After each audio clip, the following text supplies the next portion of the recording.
Well, today's lecture is on the wisdom literature.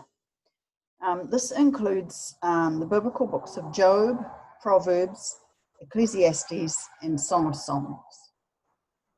Now, wisdom literature is a body of literature that is found not only in Israel and not only in the Bible, but we have examples of wisdom literature in Egypt and in Mesopotamia, Babylonian, Sumerian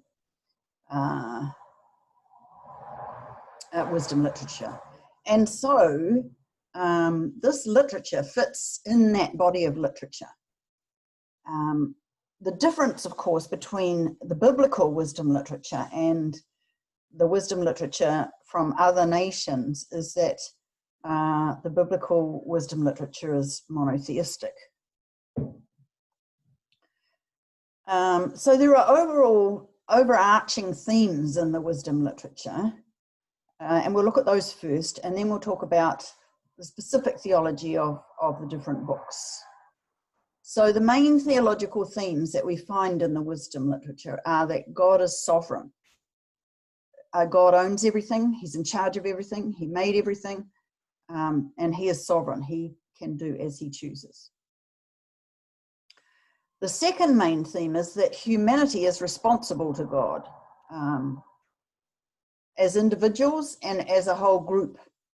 That because he created us, we actually are answerable to him, whether we believe in him or not, actually, and those who refuse to believe him will still have to answer to him in the end. And so the wisdom literature recognizes that individually and corporately we are responsible before God.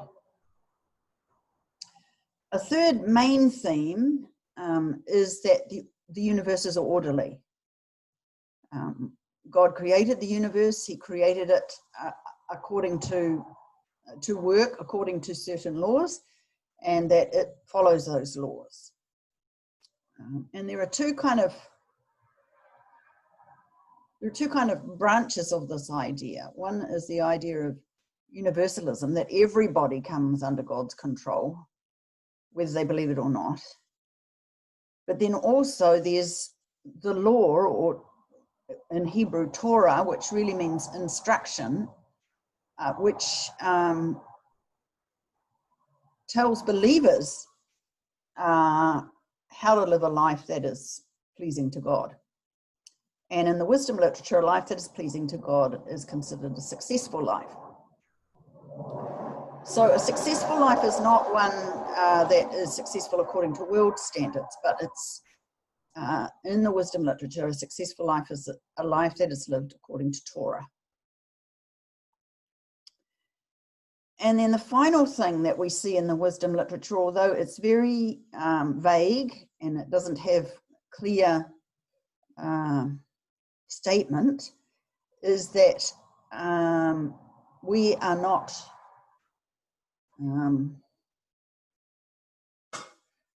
life is not just here and now, that we are immortal beings, that there is more to life after death. None of the wisdom literature tells us clearly what that is, but there are clear suggestions in the wisdom literature that what happens here and now is not all there is, and that we should be behaving in a way that prepares us for what is yet future, not only in this life, but in the next life. So those are the main overarching themes. But I just want to look at the books individually. Walter Brueggemann calls these books Israel's counter-testimony. The rest of the biblical literature, the Old Testament, teaches us that God is faithful, that God is just, that God is kind, that those who live their life in relationship to God succeed, and those who don't fail. And the wisdom literature is kind of counter testimony to that. It kind of says, but what if?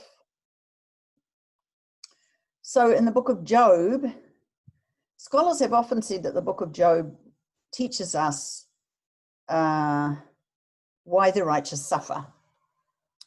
But I don't believe it does, because Job is a righteous man, and Job suffers because God has a wager with the devil. And I don't think that's why all righteous people suffer. So I don't think that's a very good theological statement about the book of Job.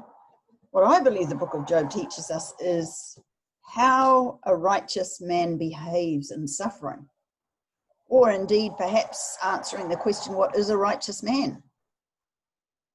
You see, Job suffers for no particular offense. He's a righteous man, and God says he's a righteous man at the beginning, and he says so again at the end of the book. And in between, Job says some things that don't sound to us very righteous. He questions God's justice. He complains that God is so powerful that he couldn't possibly speak to him. He asks for a mediator between him and God. He asks God to keep office hours so he knows where to find him. And, you know, some of the things that Job says, we might think, well, he doesn't sound very righteous. But the whole point is that God says Job is righteous. And Job never wavers from his belief that God is in control, that God is there, that his problem is God's problem, and that God must have an answer for him. And he never wavers from that. And therefore, Job satisfies the statement in Habakkuk that's stated again by Paul in Romans, the righteous live by faith. Job is a man of faith, and because he's a man of faith, he is righteous in God's eyes. He believes unwaveringly in God, and he's determined to have an audience with God. And so this book doesn't necessarily teach us why the righteous suffer, but it does teach us how to behave when we suffer. To not turn away from God, but to turn to him. The book of Proverbs, many people make the mistake of thinking that Proverbs are promises. They're not. They're observations by wise men about the way the world generally works. And so they're not necessarily hard and fast rules either. Probably we need to say that proverb tells us that in most situations, this is how the world works. And so we have to understand that the writer of Proverbs is making generalizations, and that you can't necessarily apply those generalizations in specific situations.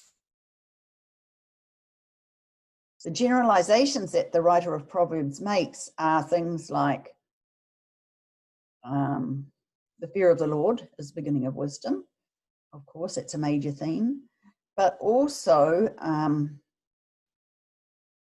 hard work has its reward. Laziness also has its reward, which is usually disastrous.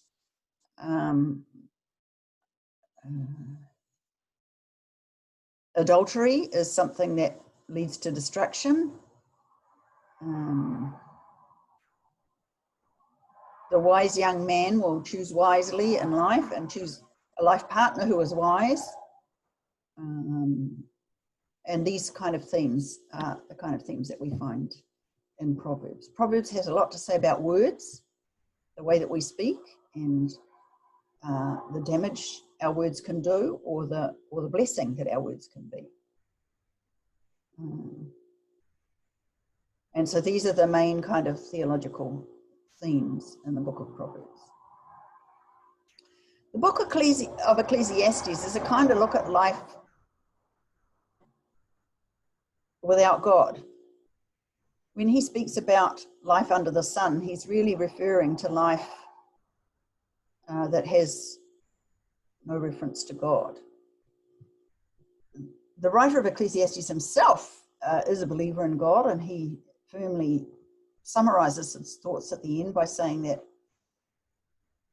the end of all things is simply to obey God and serve him, because that's the best way to live. But he he goes through a lot of process before he gets to that end point. And he talks about how he tried out all sorts of things to see if they brought satisfaction, and they didn't, to show that a life that ignores God and that behaves as though God doesn't exist is a life that that is really meaningless. He also commends hard work and faithfulness and just enjoying what God has given you, enjoying your lot in life, because that is what God has given you, and not being dissatisfied. He recommends a kind of median walk. Don't be too righteous, don't be too wicked, don't be too industrious, don't be too lazy. Walk in the middle. And he recommends that kind of life.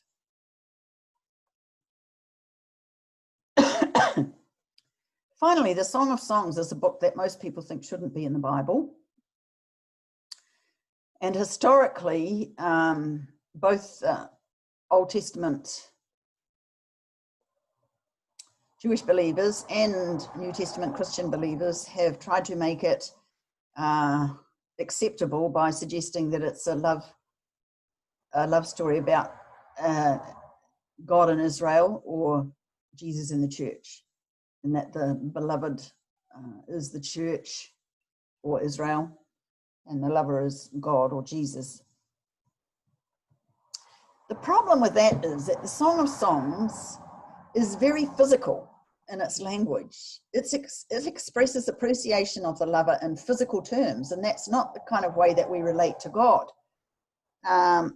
Also, we have Egyptian love poetry that is very, very similar, and it fits well in this category. So I think what we have to say is that this is a song about the love between a man and a woman, about the physical attraction and the enjoyment that brings. And so people wonder, well, what place does that have in the Bible then?